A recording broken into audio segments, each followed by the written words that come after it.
Alors, merci beaucoup à vous deux d'être ici ce soir pour parler, pour parler de ce film de Paloma Sermondaï, qui est donc sorti la semaine dernière. C'est un premier long métrage de fiction, mais c'est son deuxième long métrage. Et c'est un film qui a été produit dans des conditions particulières, puisqu'il a été produit avec l'aide aux productions légères. Mais on va parler de tout ça dans quelques instants. Mais pour commencer, j'aimerais bien que vous vous présentiez rapidement, peut-être quand même au public, et que vous expliquiez pourquoi vous faites du cinéma et pourquoi en tant que producteur et productrice. Je commence. Moi, je suis née à Paris, je suis arrivée ici il y a 10 ans. J'ai étudié histoire, comme quoi tout est possible. Histoire de l'Amérique latine même, c'était un peu loin du cinéma. Et puis, je voulais faire plutôt du journalisme, enfin, en tout cas parler du monde, on va dire. Et puis finalement, ça m'a amené au documentaire. Quand je suis arrivée à Bruxelles, j'ai travaillé plutôt dans la diffusion, promotion des films belges. Et puis à chaque fois, je me disais, moi, j'aurais vraiment pas fait comme ça. Voilà. Donc, je me suis dit que finalement, c'est mieux que je fasse comme j'avais envie et que j'accompagne aussi des réalisateurs, réalisatrices dans leur fabrication. Et c'est comme ça que ça s'est fait. Et notamment en produisant le film d'une amie qui m'a dit: est-ce que tu veux m'aider à faire un dossier?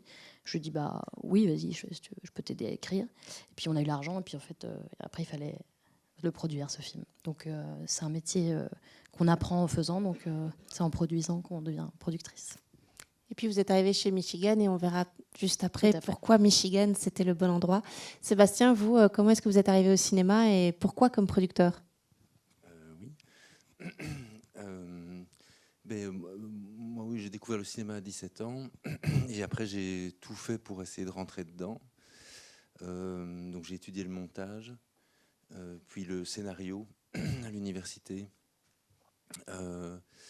Et puis j'ai participé à beaucoup de films, de courts-métrages, etc., comme assistant réalisateur, directeur de production, réalisateur parfois. J'ai réalisé des films de commande aussi. Et très vite, en fait, on a créé une société à l'époque avec Olivier Burlet, qui maintenant s'est retiré un petit peu du rôle actif qu'il avait. Et j'ai glissé du métier de monteur au métier de producteur.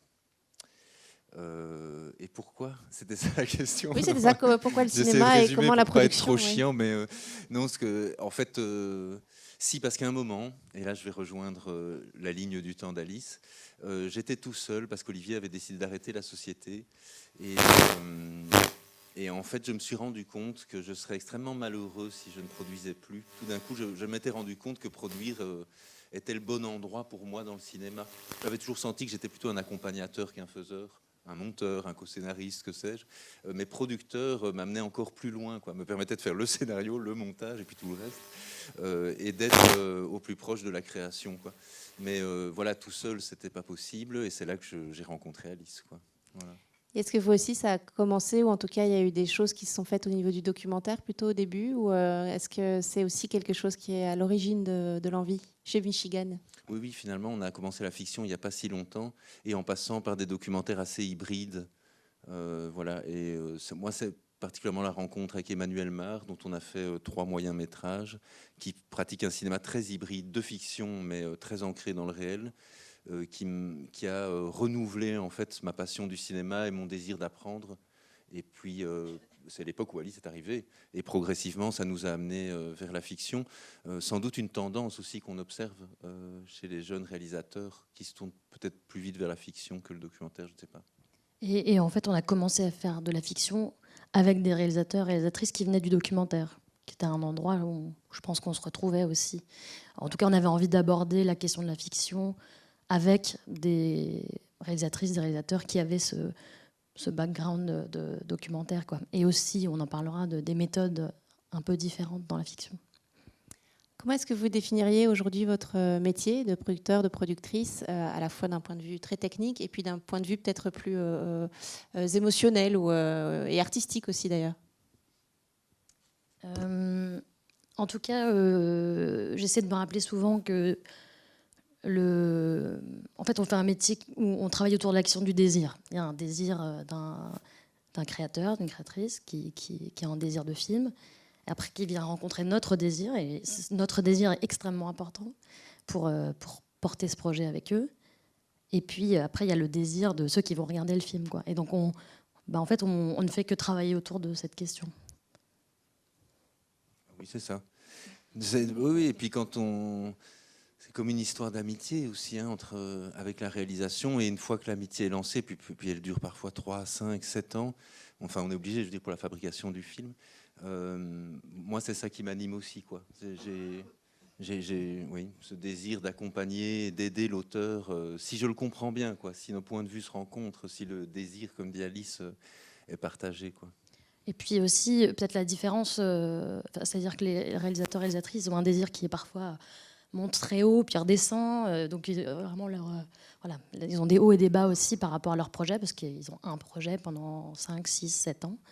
Et nous, on est un peu plus garant d'une forme de constance, quoi, parce qu'on a plusieurs projets, on a plusieurs réalisateurs et réalisatrices qu'on accompagne. Et donc, du coup, on est aussi cette force tranquille qui voit un peu au long terme avec eux et qui les aide à passer dans cette mer parfois agitée qu'est la fabrication et l'écriture aussi.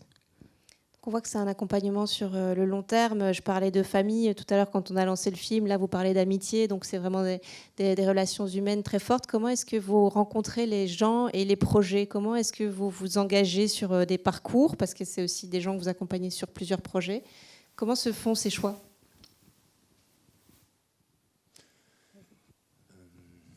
Oui, c'est l'humain, essentiellement. Parce qu'on pourrait se dire qu'un producteur va choisir un projet en fonction de sa capacité à être financé ou à être facilement produit, en fait. Mais ça, c'est une très mauvaise idée. Faut surtout pas faire, en général, ça marche pas. Après, on peut aussi s'investir parce que le film nous plaît, le sujet. Mais en général, un film, ça évolue. Donc, en fait, c'est pas non plus un bon critère. Je veux dire, au départ, quoi, à la rencontre initiale. Donc, au final, moi, avec le temps, je me dis, c'est vraiment l'humain. Parce qu'on va passer tellement de temps ensemble à discuter, à échanger, il faut que voilà, il y ait quelque chose qui se passe dans la rencontre avec l'auteur, quoi. Voilà.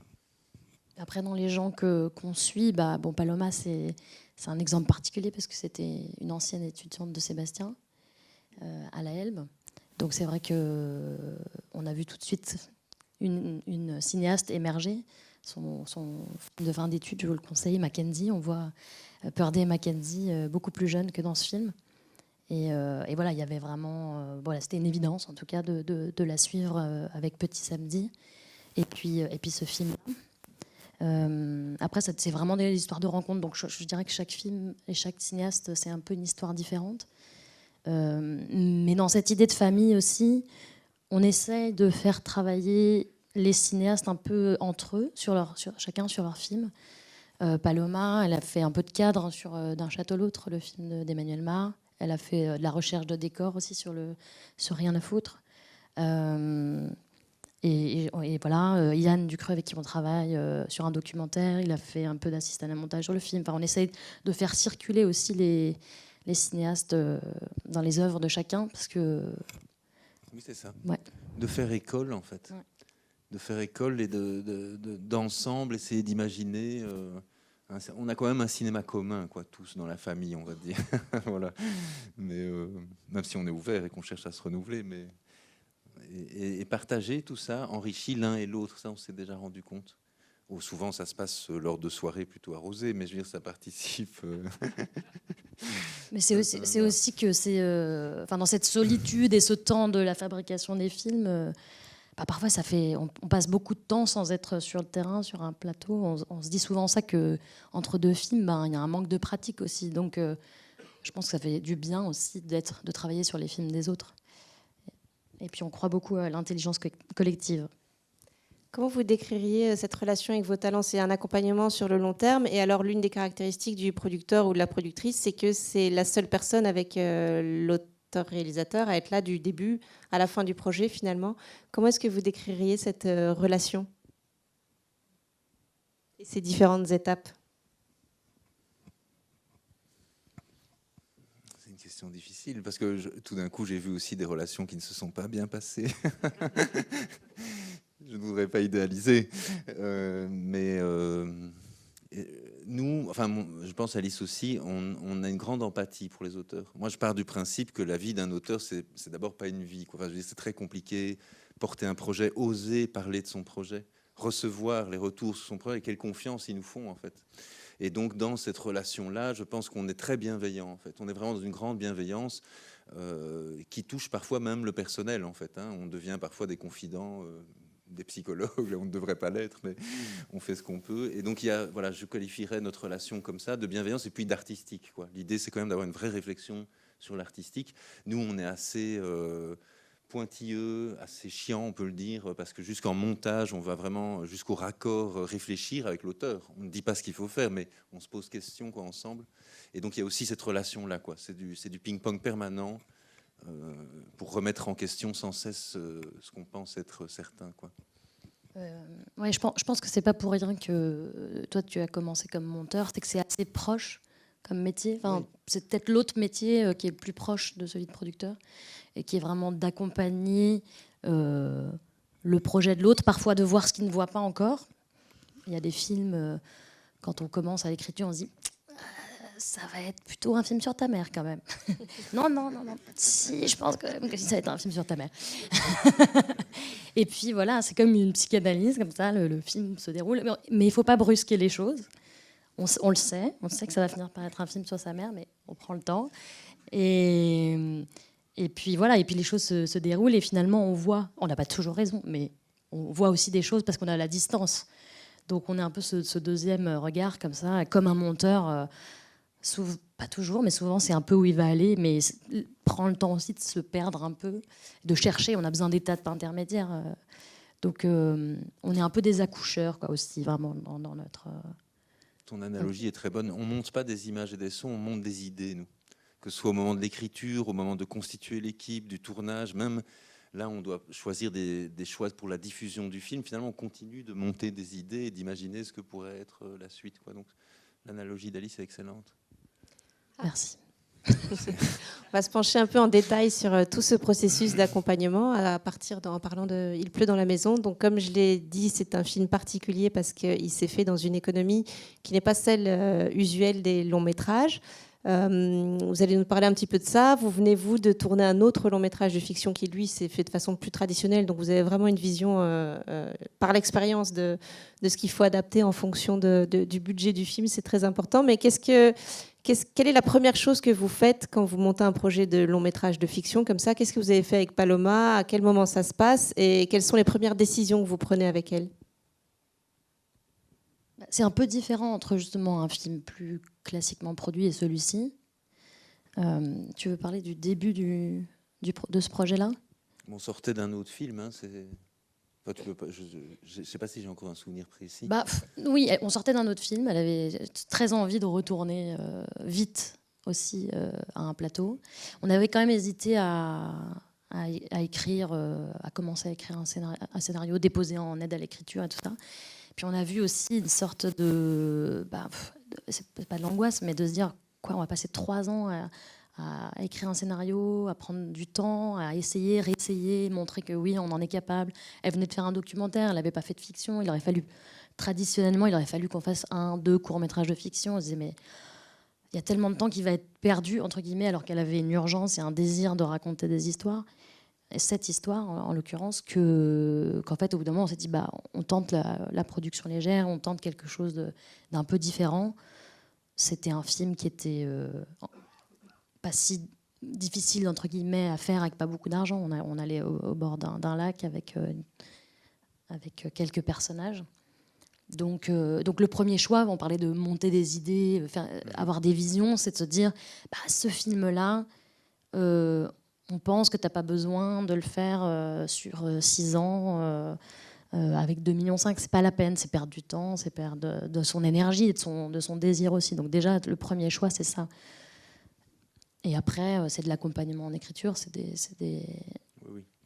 C'est d'abord l'orienter, ou en tout cas l'accompagner sur ce choix de la production légère. J'ai parlé de budget, mais effectivement, la question du temps est aussi très importante parce que je pense qu'une fois que le film est accepté, c'est maximum 2 ans pour le réaliser. Et comme vous le disiez, un film plus classique, ça peut aller jusqu'à 6 ans pour s'en sortir. Donc ce premier choix, c'est d'abord fixer un cadre temporel finalement et dire, voilà, on va prendre 2 ans pour faire ce premier long métrage qui sera important pour toi et on va pouvoir travailler sur cette base, quoi. Oui.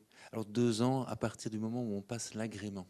Donc entre le moment où on obtient la commission, parfois il peut encore y avoir 1 an ou 2 parce qu'on cherche quand même des financements complémentaires. Et puis on passe l'agrément et là on n'a plus que 2 ans. Mais en fait, bon, c'est plutôt un temps assez classique.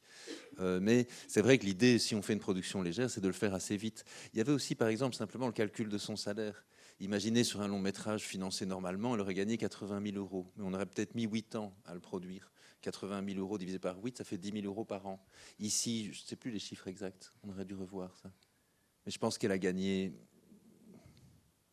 J'ai pas révisé mon budget. Je crois elle était pas loin. Non, mais elle était pas loin des 10%. Donc elle devait avoir gagné un peu moins de 40 000 euros, mais sur 2 ans. De quoi vivre sur l'année. Donc elle a gagné un peu moins de 20 000 euros par an. Donc en fait, vous voyez ce que je dis dans le rapport de temps. Le rapport d'argent aussi, à un moment, peut devenir même intéressant. Et puis, comme Alice l'a souligné, surtout, elle n'avait pas fait ses armes en fiction. Et le monde du documentaire et de la fiction sont 2 mondes assez séparés, quoi. On n'est pas si facilement accepté en fiction. Il faut avoir fait ses preuves. Et donc ici, on avait l'opportunité, ça venait d'être ouvert depuis 3 ans, de présenter à la production légère. Et comme le disait Alice, on trouvait que le film s'y prêtait. Un huis clos dans une maison, avec des comédiens. Il n'y a pas de cast, c'est des adolescents, donc il n'y a pas de comédiens vraiment. À l'époque, elle n'avait pas encore choisi Donovan et Mackenzie. Mackenzie et Donovan. Ouais. Voilà.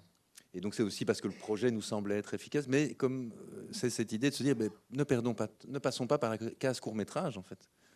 Allons-y. Ni la case court-métrage, ni la case scénario, parce que finalement, elle a écrit au maximum avant le tournage, c'était 40 pages, quoi. Donc il y avait une trame scénaristique qui était... Et ça, c'est aussi beaucoup l'accompagnement que nous on a fait, c'est-à-dire d'avoir une trame scénaristique la plus simple possible, qui fait que si on loupe quelque chose, c'est pas grave. C'est suffisamment simple pour qu'on puisse se tromper aussi, et puis avoir du temps pour improviser, parce qu'il y a des choses qui sont improvisées aussi dans le film. Et donc, il y avait aussi cette phase d'écriture des traitements, mais qui n'est pas une écriture de scénario, qui est beaucoup plus technique, quoi. Plus précise, oui. Qui est plus précise.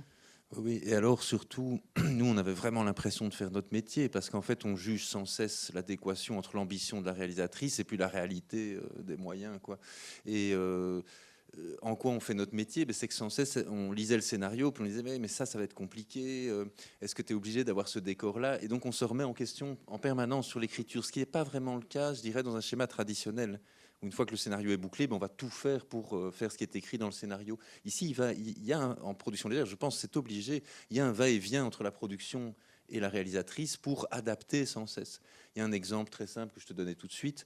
Elle avait écrit donc la scène avec le petit Charles, quand Mackenzie se bat avec Charles. Au début, dans le scénario, il devait lui donner un coup de poing dans le nez. Charles devait saigner du nez et tomber dans l'eau. Bon, nous, à la lecture, évidemment, la réalisatrice n'a pas ça en tête, mais il faut normalement déjà un spécialiste du combat qui vient sur place, c'est vite 500 € par jour. Et puis, il faut une maquilleuse qui va mettre des poches de sang dans le nez pour que ça coule au bon moment. Bon, c'est aussi du temps sur le plateau. Je veux dire, vous perdez beaucoup de temps que vous ne pouvez pas investir ailleurs. Et donc, on lui a demandé de réécrire. Alors, elle a dit, il va juste plonger sa tête dans l'eau, ce qui n'a pas empêché à Charles d'avoir très peur, mais au moins, on n'avait pas besoin de plongeurs, de spécialistes des combats, etc. Et donc, dans ces détails-là, en fait, nous, on va chercher 500 €, 600 € par là. On fait avec les petits moyens. Et donc, il faut que la réalisatrice soit évidemment ouverte à un dialogue comme celui-là, quoi, qui n'est pas le cas, je dirais, dans le schéma classique de production. Donc cette attention à l'écriture par rapport au lieu, au dispositif, à l'action, etc. Qu'est-ce qui vient ensuite? J'imagine que comme il n'y a que, entre guillemets, 40 pages, sur le plateau, on va devoir essayer des choses. Est-ce qu'il y a beaucoup de préparation en amont pour pouvoir avoir cette liberté sur le plateau de continuer à écrire à ce moment-là? Il y a 2 choses.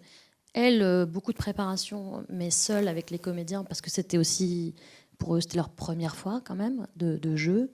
Donc elle a quand même passé pendant 6 mois, je crois qu'ils se voyaient tous les week-ends pour répéter, pour essayer des choses. Elle leur donnait pas le texte, mais elle leur expliquait les situations. Donc ça, c'est la grosse préparation, mais elle l'a fait toute seule. Et par rapport à l'équipe, on a mis en place quelque chose qui fonctionne assez bien, qui est de faire 6 mois avant le tournage, 3 jours d'essai, où on a vraiment testé quelques scènes en équipe pour voir si aussi la disposition d'équipe qu'on avait imaginée fonctionnait. parce qu'en plus, on en parlera, mais il y a peu de personnes sur le plateau. Et donc, il fallait apprendre à travailler ensemble. Et après, on a encore un peu réajusté des choses par rapport à l'équipe sur base de comment s'étaient passés les essais, quoi. On peut parler de l'équipe, peut-être justement. C'est aussi un type d'équipe assez différent de ce qu'on peut voir sur des plateaux plus traditionnels. Oui, je sens qu'on va laisser parler Ninon, qui faisait partie du département image de ce film et qui nous fait l'honneur de sa présence ce soir et qui sera sûrement mieux placé, moi, producteur, qui finalement n'était pas vraiment sur le plateau, pour parler de ce qu'on leur a demandé de faire. Parce qu'en fait, on ne pouvait pas prendre des techniciens qui n'avaient qu'une seule tâche. Donc il y avait les 2 postes cadres, Frédéric Noirom à l'image et Thomas Grimm-Landsberg au son, qui sont des techniciens expérimentés, 20 ans d'expérience, mais qui connaissent bien Paloma, qui ont fait son docu et qui étaient prêts à utiliser des méthodes alternatives. Après, on a été chercher des assez jeunes techniciens, parfois fraîchement émoulus de l'école, parce qu'il ne nous fallait pas des techniciens trop engoncés dans les normes du milieu professionnel. Normalement, au cinéma, vous avez le premier assistant caméra à sa responsabilité, le deuxième à la sienne, le troisième à la sienne, et personne ne se mélange les pinceaux. Évidemment, quand on n'est que 7 sur un plateau d'un film de fiction, comme c'était le cas ici, il faut une certaine polyvalence dans le chef des techniciens. Prenons un exemple simple, l'accessoiriste. Il n'y a pas d'accessoiriste sur ce film. Comment on va faire? Parce qu'il faut non seulement amener les accessoires sur le plateau au bon moment, au bon endroit, mais en plus de ça, il faut veiller à la continuité des accessoires. Il ne s'agit pas que la casserole de pâtes soit vite après la première prise. Et donc, on a beaucoup discuté avec les techniciens pour voir jusqu'où ils étaient prêts à aller. Ils étaient assez jeunes, fougueux et pleins d'énergie, et ils ont accepté des choses que d'autres n'accepteraient pas. Et donc dans ce cas-là, c'était l'assistante réalisatrice Marie Christians, brillante, qui gérait la continuité des accessoires et de manière générale la continuité parce qu'il n'y avait pas de script. Et de l'autre côté, il y avait notre régisseur Frédéric Morin, merci, qui lui acceptait de faire le transport des accessoires et de les amener sur le plateau, quoi. On a quand même pu tester certaines choses, mais là, il faudrait passer un micro à Ninon, si vous voulez bien, parce que je voudrais avoir l'avis de Ninon, qui, elle, était assistante caméra, mais en fait, elle aidait à placer la lumière, elle rangeait le camion le soir, s'il fallait porter la caisse d'accessoires, elle le faisait aussi. Et donc, en fait, on les a mis dans une situation, on en a parlé à la soirée de fin de tournage, mais bon... Elle était encore sous contrat, donc je ne sais pas. On va demander à Ninon, peut-être qu'aujourd'hui, elle va dire que c'est quelque chose à ne pas faire. Ninon, tout le monde juste t'écoute. Juste pour avoir un plateau classique de tournage de long métrage de fiction, c'est combien de personnes en moyenne? Ben là, celui qu'on a fait cet été à 3 millions, c'est 34 personnes, hors comédiens. Et donc là, vous étiez 7 dans l'équipe. Voilà. Donc, comment ça s'est passé, Ninon? Vous étiez en charge de quoi? Et comment se passaient ces relations avec les autres membres de l'équipe?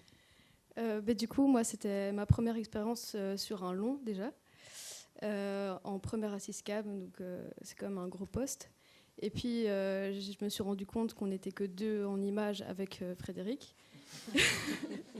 Mais puisque c'était ma première expérience, moi, j'étais là, oh, trop chouette, c'est l'aventure, quoi, trop bien. Et ouais, on avait quand même pas mal de choses à faire, parce que c'est vrai que moi, je m'occupais du point, et puis Léo devait m'aider aussi pour ça, parce que toute seule au point, puis s'occuper des moniteurs, c'est quand même assez compliqué. Et moi, de l'autre côté, une fois que j'avais fini d'installer tout ce que j'avais à faire en caméra, je vais aussi aider Léo sur la lumière, donc c'était un peu comme une petite famille, comme ça. Moi, je l'ai plus pris comme une colonie de vacances, au final, à vrai dire, parce que c'était un peu comme une famille, et c'était très bonne ambiance, mais voilà, c'est une première expérience très chouette. Il y en a qui n'aiment pas, mais moi, je pense que c'est comme ça qu'il faut faire du cinéma. Mais bon... Non, mais c'est aussi que moins on est nombreux et plus on est polyvalent, plus on évite cette espèce de hiérarchisation absolue des plateaux de fiction qui n'est pas notre chose préférée dans le cinéma. Et puis voilà, après, tous les films ne se prêtent pas à ça, mais ici, oui, une script c'est bien, mais au fond, on n'était pas obsédé par la continuité dans ce film-là. En lumière aussi, on a aussi choisi de travailler avec Frédéric Noirom parce qu'il est capable de travailler avec très peu. Il n'est pas gourmand sur la lumière, il travaille hyper bien en lumière naturelle. Donc on travaille aussi avec des gens qui ont déjà cette expérience du documentaire, parce qu'en documentaire, on est 3. Voilà. Oui, justement, qu'est-ce qui vous plaît dans ces équipes compactes? C'est des choses qu'on retrouve en documentaire, mais qu'on a pu retrouver aussi sur d'autres films de fiction que vous avez produits dans des conditions similaires. Qu'est-ce qui vous parle particulièrement dans cette vision de l'équipe, la multidisciplinarité et puis l'entraide, j'imagine aussi Ninon l'a dit. Enfin, moi, j'ai fait beaucoup de documentaires, et en documentaire, on est tellement proche du sujet, l'équipe est tellement petite, il y a une circulation d'informations, il y a un investissement personnel de chacun. Sur un plateau de fiction, là, celui où ils étaient 34, j'ai fait un peu un sondage, j'allais voir les gens, je dis, t'as lu le scénario? En fait, la moitié de l'équipe n'avait pas lu le scénario, soyons clairs. Ils viennent travailler. Alors, quand on est moins nombreux, en fait, on vient faire un film. C'est très différent. Et je crois que dans ces équilibres-là, mais comme dit Alice, c'est pas possible pour tous les films, on recrée une énergie nouvelle, quoi. J'étais heureux d'entendre dire que c'était une colonie de vacances. Mais il y avait, moi je suis passé quelques fois sur le plateau, effectivement, il y avait un peu une ambiance de colonie de vacances. Ils faisaient des blagues tout le temps, c'était insupportable. Voilà. Ouais, et puis je pense que ça laisse aussi plus de temps pour la mise en scène aussi, enfin pour chercher des choses sur le plateau, quoi. C'est vrai que sinon on est vite parasité par voilà, il y a un chouchou au bras gauche, il faut le déplacer au bras droit. Chacun veut faire son métier aussi et être utile, venir mettre sa pierre à l'édifice. Et puis on n'a plus le temps de chercher avec les comédiens. Et je pense que là, il y avait ce temps-là, quoi. Le temps d'installation est plus court. Vous me disiez justement que le plan de travail était aussi moins chargé. Donc cette équipe compacte et plus légère, c'est aussi du luxe en termes de temps pour travailler. Par exemple, l'ingénieur du son voulait un perchman. Alors je lui ai dit non. Et il m'a dit, bon, d'abord, tu me payes mieux. Je dis, OK. Et puis après il a dit, moi, ce qui me gêne, c'est le rangement. En fait, quand tu es tout seul et que tu dois tout ranger tout seul en fin de journée ou même le matin, c'est très compliqué. Donc, on a négocié qu'on s'arrêterait 15 minutes avant l'heure réelle du plan de travail pour qu'il ait plus de temps pour ranger et que si d'autres membres de la colonie de vacances étaient prêts à aider, il l'aiderait, ce qui se faisait assez joyeusement et naturellement, je pense. Mais voilà. Et après, il y avait l'aspect artistique dont parlait Alice. On savait aussi que le son aurait plutôt la qualité d'un film documentaire que celui d'une fiction. Sans perchman, on va moins bien chercher les voix, c'est plus compliqué, surtout en extérieur. Mais voilà, on assume ça, hein. Ça fait partie d'une esthétique qu'on doit assumer aussi. Cela dit, je voudrais juste dire à leur décharge qu'ils ont fait un travail extraordinaire dans l'équipe, mais en débriefant, on s'est dit qu'il manquait une personne quand même dans l'équipe. Voilà, le régisseur était fort seul et en fait, il aurait fallu une sorte de Superman capable d'à la fois aider le rangement du camion électro, d'aider l'accessoire, le régisseur, etc. On a visé un peu juste, mais on n'avait pas les moyens, hein, tu sais, Ninon. On voit que c'est une expérience de plateau atypique. Je vois qu'il y a des questions, justement. Attends, on va vous donner un micro parce qu'on enregistre la discussion. C'est une question idiote, pardon. C'est combien de jours de tournage pour ce film-ci et combien de jours pour le film à 3 millions, à titre de comparaison? Ici, c'était une vingtaine, je me souviens plus, 21, Moi, 23. je dis 23, mais peut-être 23, oui. Ouais. 3 semaines, quoi. Oui. L'autre, c'était plutôt 35. Non, pas 3. Oui, enfin, il y avait quand même ils faisaient des pauses le week-end. Ils étaient du lundi au vendredi au bord du lac de l'Odeur, et puis ils rentraient chez eux. En pleine le week-end. canicule. Ouais. Mais, Et sur le long métrage qu'on a tourné, 35 ouais. Plus 10 de l'assurance, 45. Bon, ça, c'est une autre histoire. Donc c'est un peu plus long à l'écran aussi, peut-être. Mais ça prend beaucoup plus de temps de faire les scènes. Ah Il y a beaucoup plus de monde, c'est beaucoup plus écrit. Ici, c'est très organique, en fait. Oui, sur le plateau de long, on passait, et puis la costumière disait stop, stop, stop. Il y a un fil qui dépasse de son pull. Puis l'accessoiriste arrivait, attention, derrière le téléphone, il est un peu trop haut, il faudrait l'abaisser. Et tout ça pousse. Moi, j'appelle ça le diktat de la continuité, en fait. Or, la continuité, enfin, je veux dire, on s'en fout un peu. On peut tout à fait faire un film. Enfin, ça ne choque personne, à part quelques huluberlus sur Internet, de voir qu'effectivement, bon, il n'a pas le même pull d'un plan à l'autre, vous voyez. Mais c'est plus important d'être juste au niveau de l'émotion, au niveau de ce qui se passe, que de se après, dire. il y a un équilibre. Hein, on peut pas nier complètement la continuité. Puis là, c'est l'été, ils n'ont pas de pull, de toute façon. Ouais. Voilà, c'est très pratique l'été. Mais la continuité coûte cher au cinéma et alourdit le cinéma. Nettement. Non, mais c'est vrai. C'est ce que j'appelle le diktat de la continuité. C'est bon. Parfois, on fait des fausses pluies parce qu'il pleuvait sur le. Enfin, je veux dire, c'est fou, quoi. Alors qu'on peut trouver des solutions annexes. Que la contrainte, en fait, amène beaucoup plus d'imagination et de solutions que le confort absolu où, en fait, on peut recréer le soleil si on veut recréer le soleil. Mais est-ce que ça fait un bon film? C'est pas sûr. Est-ce qu'il y a une autre intervention ou une autre question? Pas pour l'instant. Mais donc, vous parliez de contraintes. C'est une des caractéristiques de ce type de financement, c'est qu'effectivement, il y a des contraintes en termes de moyens, mais en même temps, ça offre pas mal de liberté. D'abord parce qu'il y a peut-être des attentes différentes, et puis aussi parce que c'est moins lourd, enfin, financièrement. Donc, finalement, ça permet peut-être d'essayer des choses qu'on n'oserait pas faire si on avait des comptes à rendre, des comptes en argent. Oui, c'est vrai. Ah oui, si on parle d'argent, là, on sera moins bavard. On arrête sur l'argent. Ah non, on veut bien parler. Non, c'est après, ce qu'on retient le moins. c'est un exercice d'inventivité pour la réalisatrice et puis pour la production aussi, ça c'est sûr. Il faut être créatif. Il faut être assez créatif. Il faut être assez créatif sur les financements. Et puis aussi, on prend des petits risques. Ce n'est pas des gros risques financiers, mais quand même.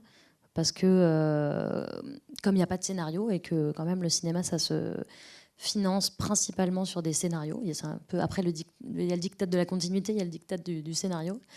Qui est une continuité. Qui est une continuité. Et du coup, il y a des fonds qui sont difficiles à avoir, ou même une télé, convaincre une télé sur 30 pages qui raconte une scène dans une chambre, en plus avec des gens qu'on n'a jamais vus à la télé, on ne connaît pas, des acteurs qui ne sont pas professionnels. Comment faire confiance à ces films et comment les financer. Et du coup, c'est vrai qu'on a un peu pris le parti de lancer le tournage. On avait 50%, 60% du financement qui était acquis.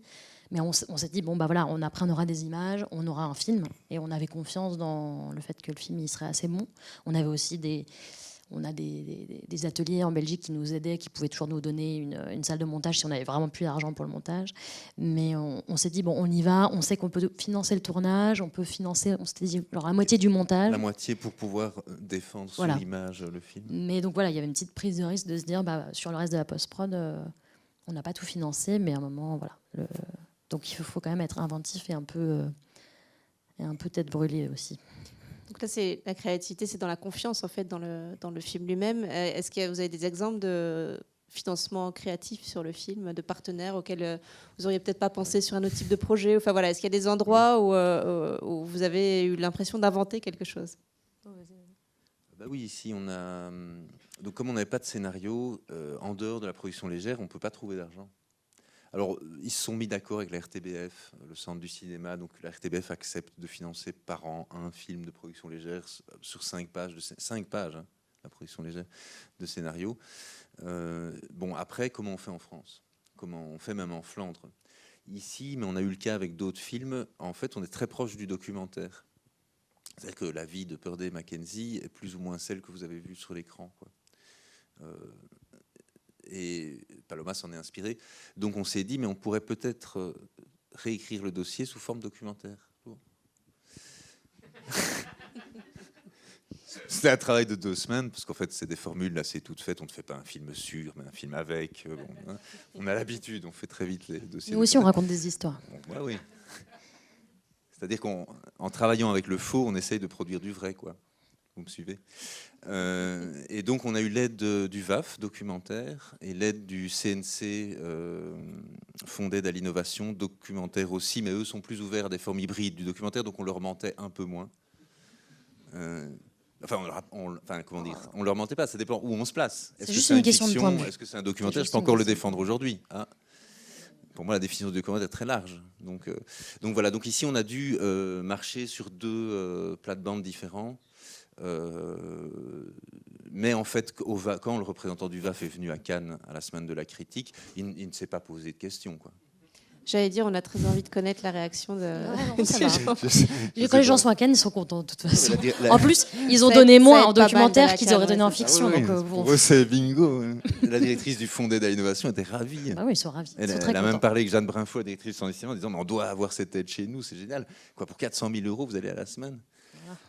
C'est des bons investissements pour eux. Après, il y a d'autres films comme Camping du lac qu'on a fait, où là, c'est une réalisatrice qui vient plutôt des arts plastiques, et donc on va aussi chercher des fonds obscurs pour les artistes. Il y a eu l'aide Covid artiste, ça commence à s'appelle. Voilà. C'est Emmanuel Macron. Il ne faut pas donner tous ses secrets. Donc là, on a parlé du financement, du plateau. Qu'est-ce qui se passe au moment de la post-production? Quel est votre travail, vous, à ce moment-là? Et comment vous soutenez et accompagnez la réalisatrice? Juste avant de parler du montage, parce que c'est un lien, peut-être dire déjà dans ce travail d'accompagnement, nous, on regarde toutes les images du tournage. Enfin, on regarde tout le temps tout ce qui se tourne. Moi, j'étais en vacances, je me souviens dans un hôtel en Italie, le soir, je regardais une heure et demie de rush à chaque fois. Et ça, c'est hyper important parce que c'est déjà, nous, après, on fait un point, on dit ce qui marche pas. Et donc, déjà, quand on arrive au montage, on connaît quand même assez bien le film. Oui. Puis c'était notre côté polyvalent, on était un peu script, mais pas sur le plateau, quoi, tu sais. Mais c'est vrai, j'avais oublié. Et après, on regarde beaucoup le film, quoi. On fait quand même beaucoup de visions à plusieurs étapes différentes. Parce qu'on est aussi, comme le réalisateur ou la réalisatrice en l'occurrence, les gardiens de ce que doit être le film, quoi. Quel était le désir de départ et où est-ce qu'on arrive. Donc on fait chier un peu les monteurs. On leur dit, Il a même mis un consultant sur le dos. Voilà, on est là. On cherche encore. En fait, surtout de dire, c'est hyper important, je pense, pour que les films soient bons, qu'on continue à les écrire à toutes les étapes. C'est-à-dire que le film, c'est pas juste on l'écrit puis on applique, parce que c'est pas, un film n'est pas un scénario. Donc c'est important de continuer à écrire au tournage. C'est ce qu'on fait quand on regarde les images. On dit en fait ça marche pas du tout. Il faut essayer autre chose.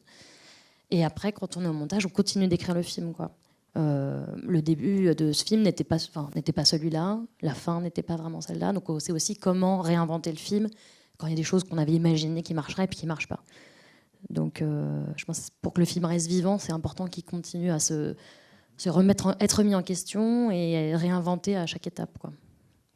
Est-ce que vous êtes aussi un regard peut-être plus extérieur ou qui en tout cas un recul différent à ce moment-là et qui peut-être est salutaire pour équilibrer les affects?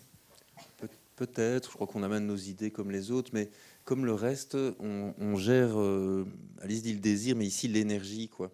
Et c'est un peu comme en tournage, hein. Les premières semaines sont compliquées, puis à un moment, il y a un état de grâce dans l'équipe, et tout ça, nous, on sent très fort. Enfin, c'est notre boulot de le sentir et de sentir quand est-ce qu'il y a un problème, quand est-ce que tout va bien. Et on fait pareil en montage, en fait. Et je me souviens d'une période où, bon, très vite, on a une première version assez jouissive, ça marche, en fait, on voit bien que ça marche, mais bon, il y a encore beaucoup de problèmes, et puis ça peut durer 4 semaines et ça n'avance pas. Et là, je crois que c'est le rôle du producteur de sentir que l'énergie tombe et d'amener le bon visionneur, le bon consultant, la bonne personne, toujours pour maintenir l'énergie, le désir, ou que sais-je, mais faire en sorte que le travail prenne, quoi. Voilà. Et alors après, il y a notre avis aussi sur le film, mais c'est vrai qu'à ce moment-là, on commence à être assez corrompu, quoi, mais... Oui, c'est ça, parce qu'on dit qu'on a la distance et qu'on voit le film, mais des fois, on le voit. Enfin, nous non plus, on voit plus, quoi. Il y a un moment, quand on a vu pour la 12e fois un montage, on a juste besoin de faire rentrer quelqu'un dans la salle qui découvre le film pour la première fois. Et ça, c'est aussi choisir bien les personnes pour pas amener le montage à l'endroit où il doit pas aller, mais c'est important aussi d'avoir des gens extérieurs, à la famille. Mais c'est suivre au plus près, quoi. Vraiment suivre au plus près. Si j'avais un conseil à donner, c'est ça. Et quand on regarde les rushs, en fait, on apprend plein de choses en regardant les rushs. On n'a pas besoin d'être sur le plateau pour savoir comment ça se passe, s'il y a des tensions, quoi. Vous regardez les rushs, vous savez tout de suite. Et je me souviens que la première semaine, je trouve qu'ils étaient trop dans le scénario, quoi. Qu'ils ne laissaient pas assez vivre ces jeunes. Alors, je crois que ça a été assez mal pris, ma remarque, sur le plateau, parce qu'évidemment, bon, on arrive comme des gros lourds en disant c'est pas mal, mais finalement, ça manque de vie. Finalement, il y a eu une ouverture aussi. Voilà. Et c'est dans un suivi comme ça, et on fait la même chose à l'écriture, au tournage, au montage, avec parfois un côté un peu lourd, quoi. Mais bon, c'est notre boulot. C'était combien de temps de... Il y a madame qui a une question. Oui, alors rapidement, c'était combien de temps de montage? Est-ce que c'était un temps classique ou est-ce que là aussi vous avez dû imaginer des choses? Non, franchement, super classique. Classique même court. Classique court. Classique court pour C'était la fiction. Classique court. 12-14 semaines, quoi. Ouais. Quelque chose comme ça. Ouais. Oui, nous, on ne sait pas, en documentaire, on peut faire 20-25 semaines. Là, on est sur... Et Paloma tourne peu et elle est très économe, quoi. Ce qu'elle tourne, c'est quasi dans le film. Donc, en fait, il n'y a pas tellement de choix en montage. On reparlait du documentaire et j'aurais voulu savoir, vous essayez d'expliquer votre position par rapport à la fiction, mais donc par rapport au documentaire, comment vous vous positionnez justement par rapport au visionnage des rushs ou à votre implication dans l'écriture, on va dire? Pareil. Ouais, on fait la même chose. Ça reste un film. Hein. Oui, on est bien d'accord, mais je veux dire, comment est-ce que vous écrivez aussi de la même manière avec les réalisateurs? Est-ce que vous, par rapport à la gestion des rushs, là vous dites que vous regardez, c'est la même chose? Même... Mais au scénario viendra le dossier, quoi. Hein, on travaille beaucoup sur le dossier en documentaire, donc ça devient notre outil de travail commun. C'est d'ailleurs un outil de communication, un dossier. Hein. Mais ça permet d'échanger avec le réalisateur et d'affiner le point de vue. Et donc on fait finalement le même travail. Tournage, on suit très près. On est quelque part même encore plus près que le film où ils étaient 34, quoi, parce que là, on n'a plus que la dire de prod qui nous tient informés, alors que là, on peut presque appeler toute l'équipe. Non, je crois vraiment que c'est le même travail. Enfin, je pense même qu'on a commencé par faire ce travail-là en documentaire, puis on essaye de l'appliquer en fiction. On a bien vu que quand on crée un monstre à 3 millions, là, ça devient beaucoup plus compliqué de gérer ce monstre, quoi. Enfin, d'être dans un suivi proche, je veux dire. Bah, oui, je sais pas si monstre. Non, mais c'est une machine. Non, mais c'est vrai que c'est une machine. Cet énorme paquebot, quoi. Voilà. Et quand la machine est lancée, c'est très dur de lui faire changer de direction. Alors que quand on a cette personne sur un plateau, tout est plus flexible et plus souple, quoi. Il y a un truc c'est plus facile de faire bouger. Ouais. Bon, après, il faut les réals qui soient capables de cette intelligence, de cette. Paloma est très très forte pour ça. Hein. Et qui cette envie, j'imagine aussi. Et de cette envie, bien sûr. Alors ça, c'est très bien ce que dit Alice. Mais cette idée que tout repose sur le réalisateur, en fait. Ah bah bien sûr, parce que nos méthodes, c'est bien joli, mais ça ne marche que si la personne qui porte quand même le film, ça correspond à qui elle est et à sa vision aussi, quoi. Non, c'est pour ça qu'en fait, on dit c'est des histoires de rencontres, c'est pas que dans le sens on s'entend bien avec les réals, non, c'est est-ce qu'on projette, est-ce qu'on désire la même chose dans ce qu'on a envie de faire dans le cinéma, de la manière dont on a envie de travailler. Voilà, et il y a des réalisateurs géniaux dont on adore les films qui sont des maniaques, qui doivent tout écrire avant. Et voilà, donc c'est une question de film et de personnes, quoi. Il y a des réalisateurs qui savent faire un film avec 10 personnes et d'autres, ils ont besoin de 30 personnes. Ils ont besoin d'un chef déco, d'un chef accessoiriste qui va les aider à avancer, à choisir. Et puis, il y en a qui savent faire avec beaucoup moins, quoi. Oui, c'est pas pour dire très important pour un réalisateur de ne pas se lancer dans une production légère s'il a besoin d'outils supplémentaires, en fait. Oui, et puis il y a des films avec où il faut beaucoup plus de décors, il y a des gens qui aiment faire un gros travail de direction artistique sur des accessoires, sur des films de genre. Moi, je trouve que c'est très compliqué, quoi. Ça s'applique comme ça à des films où on peut être en plus petite équipe, où il y a cet ADN presque documentaire qui s'y prête, quoi. Et là, on va faire le prochain film d'Emmanuel Mar, qui est un film d'époque, à Vichy, pendant la guerre. Et donc, alors lui, il tourne d'habitude aussi avec 7 à 10 personnes sur son plateau, quoi. Comment on va 10. faire pour un film d'époque, quoi. C'est vraiment compliqué. Alors bon, il est d'une ingéniosité incroyable. Par exemple, il s'est rendu compte qu'il y a plein de décors qui fonctionnent, mais seulement dans un axe.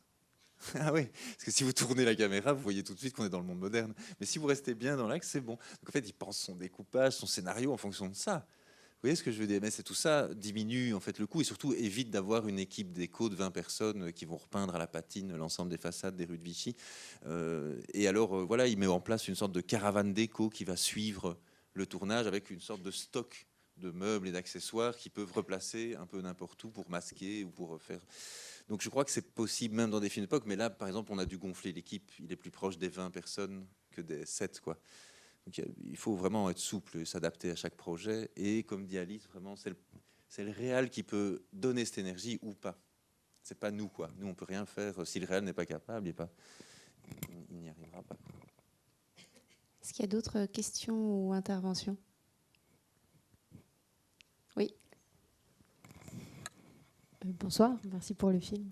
Moi, je me posais la question du casting dans le cas où il y a beaucoup de non-acteurs et non-actrices dans le film. Au générique, j'ai cru voir qu'il y avait quand même pas mal de personnes impliquées dans cette étape-là, et du coup, je me demandais si vous pouviez en parler un petit peu plus. Oui. C'est surtout pour les seconds rôles, parce qu'assez vite dans l'écriture, on s'est rendu compte que Mackenzie et Purday seraient les bonnes personnes. Au début, elle n'avait pas pensé à eux alors qu'elle racontait leur histoire, c'était assez fou. Et puis, on s'est rendu compte que c'était possible avec beaucoup de travail derrière. Mais pour les seconds rôles, oui, on a cherché et ça a été un peu compliqué parfois. Ouais, c'est toujours un enjeu, le mélange aussi d'acteurs non professionnels, et il y a quelques acteurs pros. Et au casting, puis après, pendant la mise en scène, c'était toujours des questions, parce que c'est tellement 2 régimes de jeu différents. C'est quoi, j'avais lu une interview de Bruno Dumont qui dit les acteurs non professionnels, ils ont que 3 notes, mais elles sont toujours hyper justes. Et l'acteur professionnel, il a plus de notes, mais là, parfois il est bouleversé par aussi la justesse des acteurs non professionnels. Donc c'est vraiment un gros enjeu d'arriver à faire matcher ses manières de jouer. Je sais que pour la mère, Paloma, elle a vu beaucoup d'actrices. Et un des critères, c'était aussi déjà qu'ils s'entendent bien, qu'il y ait quelque chose d'organique qui se joue entre ces trois-là, quoi. Et voilà. Et après, il y avait Amine, c'est pareil. Elle dit qu'il fallait qu'il y ait que Purday ait les yeux qui brillent quand elle voit Amine. C'était son critère de choix.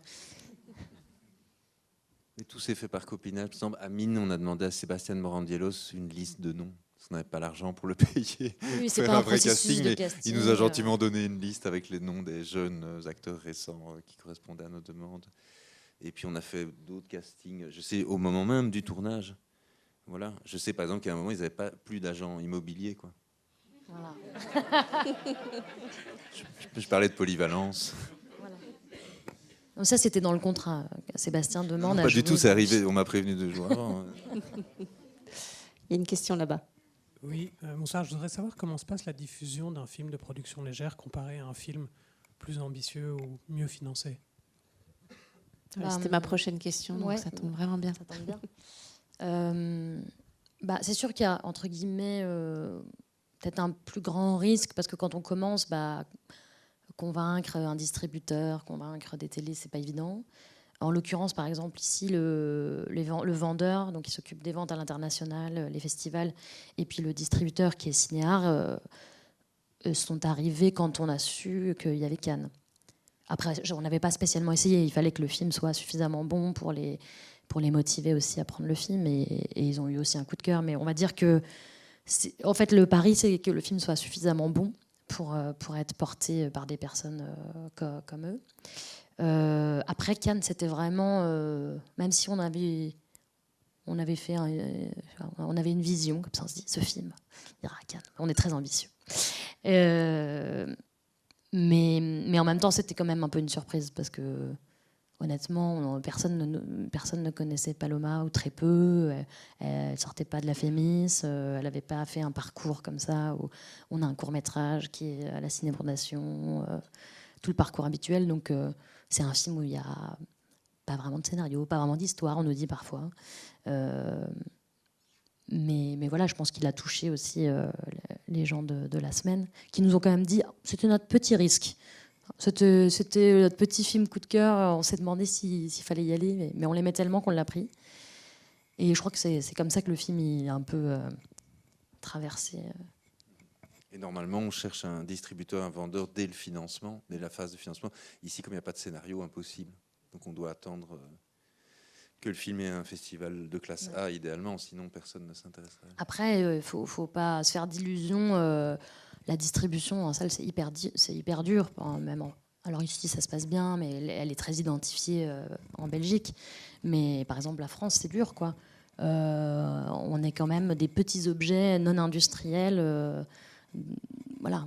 Donc, en fait, on passe... Et surtout, de plus en plus, c'est les distributeurs qui le disent, tu as des films qui arrivent à décoller et à avoir plein de spectateurs, et puis tout le reste un peu sous le radar, quoi. Donc c'est quand même des films qui ont... Ça, c'est un film qui aura un succès d'estime, il a un succès critique, on se dit, ah, c'est génial, elle est à la Cannes, elle a de la presse, mais derrière, là, elle en est à sa 50e projection, fin fond de la Bretagne. Alors là, hier, c'était dans un bowling, où il y avait 7 personnes. C'est un chemin de croix quand même, quoi. Et la femme qui tient le cinéma dit, vous êtes la dernière projection, après je dois fermer, définitivement. Oui, non, c'est triste, mais je veux dire, c'est ce qu'elle fait. Paloma fait ça. Ce soir, elle logeait dans un cinéma géré par des bénévoles.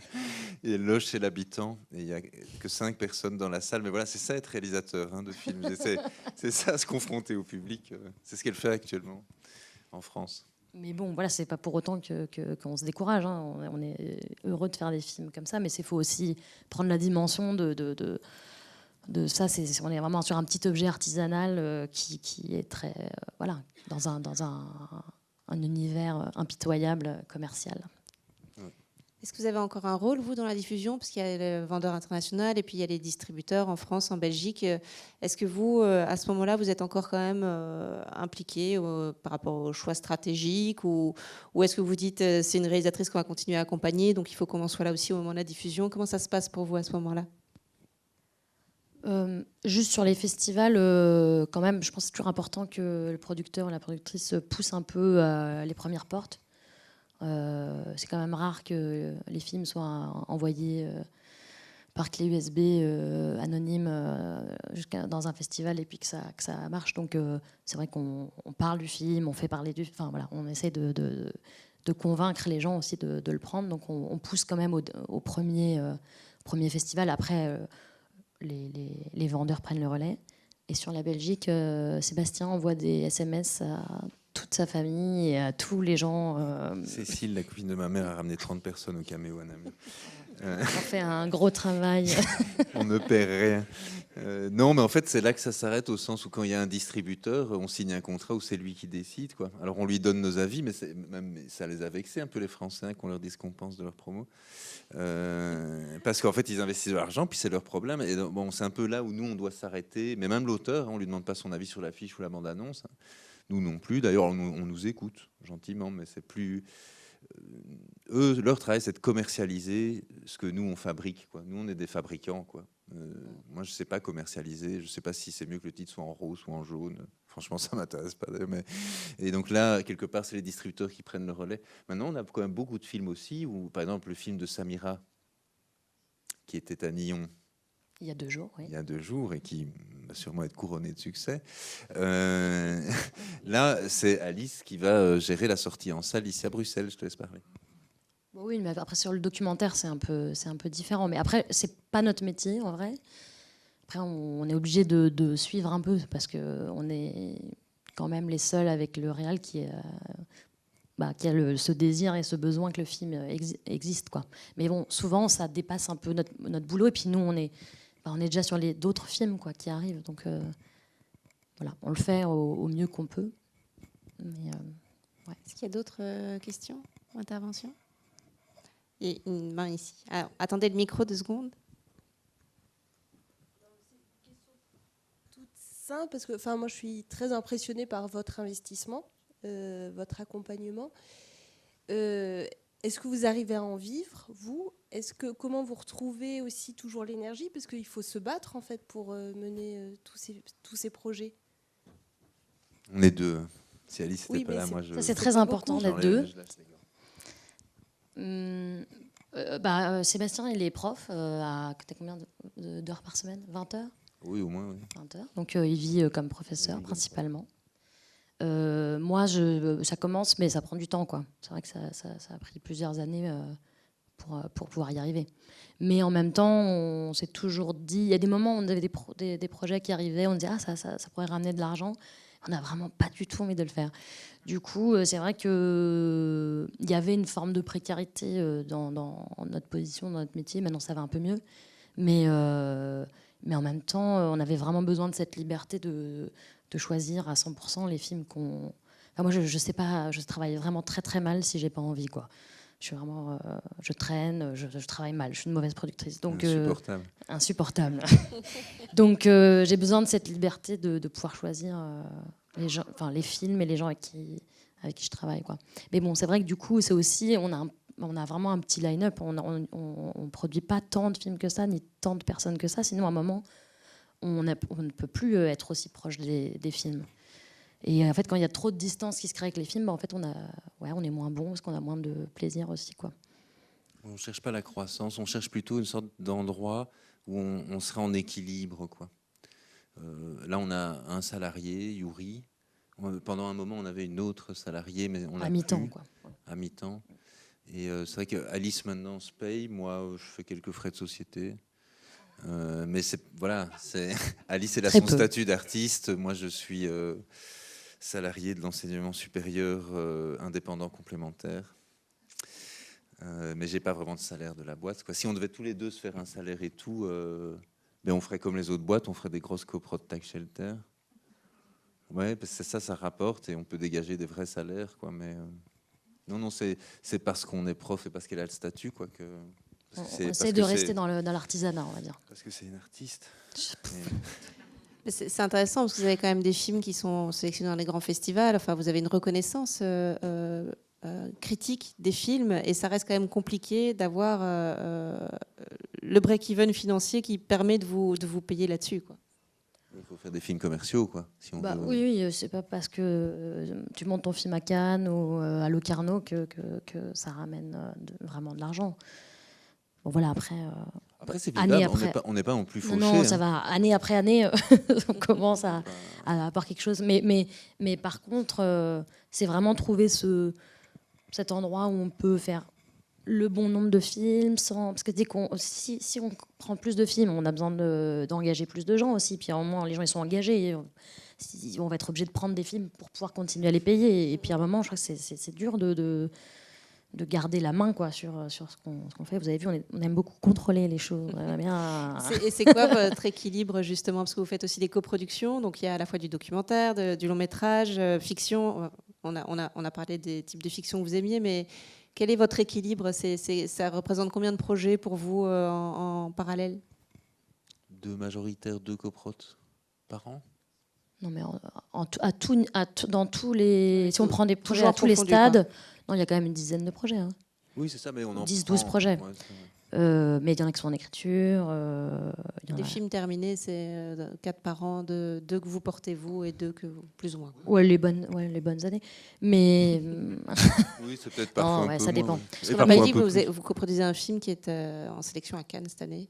Donc Un voilà. certain regard. On Roberto a oublié de Minervini, le oui. dire. Oui. Voilà, mais après, c'est vrai qu'on a pris des coproductions, et ça, on a vraiment de la chance aussi, parce que je crois qu'on s'inscrit dans un certain cinéma indépendant européen, qu'on a rencontré des gens, des producteurs qui sont comme nous, qui sont une espèce d'artisans acharnés du cinéma. Et du coup, c'est vrai qu'on a rencontré des auteurs comme Roberto Minervini, Alessandro Comodine, Marie Lozé, des gens qui partagent une même pensée de cinéma et de fabrication. Et du coup, c'est assez génial, parce que c'est vrai que sur des productions minoritaires, on travaille un peu moins quand même. Ça ramène nettement moins. Donc c'est plus facile financièrement, et puis surtout, en fait, on peut être sur des super projets. Ça, c'est vrai que ça fait partie de l'équilibre qu'on est en train de construire, quoi. Ah, je vois qu'il y a encore une question là-bas. Allô? Tout à l'heure, vous avez parlé de budget et vous avez dit que vous avez commencé la production avant même d'être agrémenté ou agrémentation, je ne sais pas. Je voulais savoir qu'est-ce que ça veut dire, ça. Oui, pardon. Non, je crois que j'ai parlé de l'agrément quand on parlait des 2 années, quoi. Hein, qu'on devait faire le film en 2 ans, mais en fait, à partir du moment où on passe la réunion d'agrément, donc ça, c'est une procédure qui est en place au Centre du cinéma et de l'audiovisuel, et c'est le moment où le producteur passe sa commission, au sens où il doit justifier l'ensemble de son devis et de ses financements, et toutes les autres obligations légales et juridiques, en fait. En fait, une fois qu'on dit oui, votre projet est super, vous aurez 100 000 euros, il faut encore montrer qu'on va enlever 200-300 000 autres, en fait. Et donc, on ne nous donne l'argent qu'une fois qu'on a tout financé, qu'on a fait tous nos contrats, etc. Donc souvent, d'ailleurs, toute la période du développement, on ne touche pas encore d'argent, on avance de l'argent. C'est un peu votre super examen de producteur. C'est un peu notre examen, ouais. On arrive comme ça, on a peur de se faire retoquer sur des points techniques. On aime beaucoup notre prof Emmanuel Roland. Et alors, la pression de la dernière question Oui. et de la réponse courte. Bonsoir, ce sera une question toute courte. Par rapport au court-métrage, on parle beaucoup du long-métrage, et ma question était, l'économie du court-métrage en Belgique et même en France est assez compliquée. Est-ce que vous avez encore la passion d'en produire, et comment se dessine un peu l'économie du court-métrage en Belgique? Est-ce que c'est scabreux? Est-ce que ça se passe bien? Est-ce qu'on arrive à faire un film de court-métrage ambitieux avec 40 000 euros, juste l'aide de la fédération? Comment vous le sentez? Est-ce que vous continuez de produire ça? C'est de la mini-production légère pour moi, le court-métrage. Non, mais tout ce qu'on vient de dire, en fait, peut tout à fait s'appliquer, enfin, doit s'appliquer, sinon c'est impossible en Belgique, au court-métrage, quoi, je pense. Souvent, ce que je vois, moi, c'est des gens qui tournent des courts-métrages comme des mini-longs-métrages. Grosse erreur. Grosse erreur. À chaque fois, c'est mauvais. Et par contre, si on s'adapte aux moyens, c'est tout à fait possible, quoi. Et ils sont mieux lotis en France qu'en Belgique, hein, par contre, où il y a une vraie industrie du court-métrage. En France, il y a des producteurs qui ne font que du court-métrage. Chez nous, c'est pas possible. Et nous, on n'en a jamais beaucoup pratiqué. Non, c'est vrai qu'on n'est peut-être pas les mieux à même de répondre là-dessus, parce qu'on fait très peu, jamais de court-métrage. Mais moi, je trouve que c'est vraiment une forme hyper difficile. C'est rarement bien, en fait. Enfin, c'est mon goût personnel. Chut, Alice. Non, mais je trouve que c'est super Non, t'as dur. besoin de C'est dire hyper ça. dur. Non, mais non, il y a plein de gens qui font des courts-métrages. Et puis moi, ça ne m'amuse pas de produire des courts-métrages. Mais du coup, non, mais c'est aussi pour dire que la production légère, pour nous, c'est génial parce que c'est un peu, avant de faire la cour des grands, des films financés avec des gros scénarios, c'est aussi un espace de jeu et où on peut se tester comme cinéaste, quoi. Donc je crois que ça nous a évité en vrai de faire trop de courts-métrages. Et puis comme on travaille avec des gens qui font docu et fiction, finalement, beaucoup d'entre eux ont un peu zappé la case court-métrage. On a fait des moyens. Manu Voilà. Mar, il voulait chaque fois faire un long, puis il n'y arrivait pas, et il faisait 40 minutes. C'était à chaque fois, on en a fait 3, à chaque fois, tac, 40. Bon, mais c'est quand même un style en soi. Non, le moyen métrage, il faut savoir qu'en production légère, il y a une aide au moyen métrage. Vous n'êtes pas obligé de rentrer un long métrage, vous pouvez rentrer un moyen métrage. Et ça, vraiment, pour des gens qui sortent de l'école ou qui sont au début de leur carrière, c'est vraiment une prise de risque tout à fait, qu'on peut tout à fait assumer. Et il y a de plus en plus de diffuseurs pour le moyen métrage. Il y a des festivals dédiés au moyen-métrage, il y a des cases TV pour le moyen-métrage. Et donc ça peut être une occasion, parce que vous avez tout de suite 100 000 euros, je crois, pour le moyen-métrage quand même.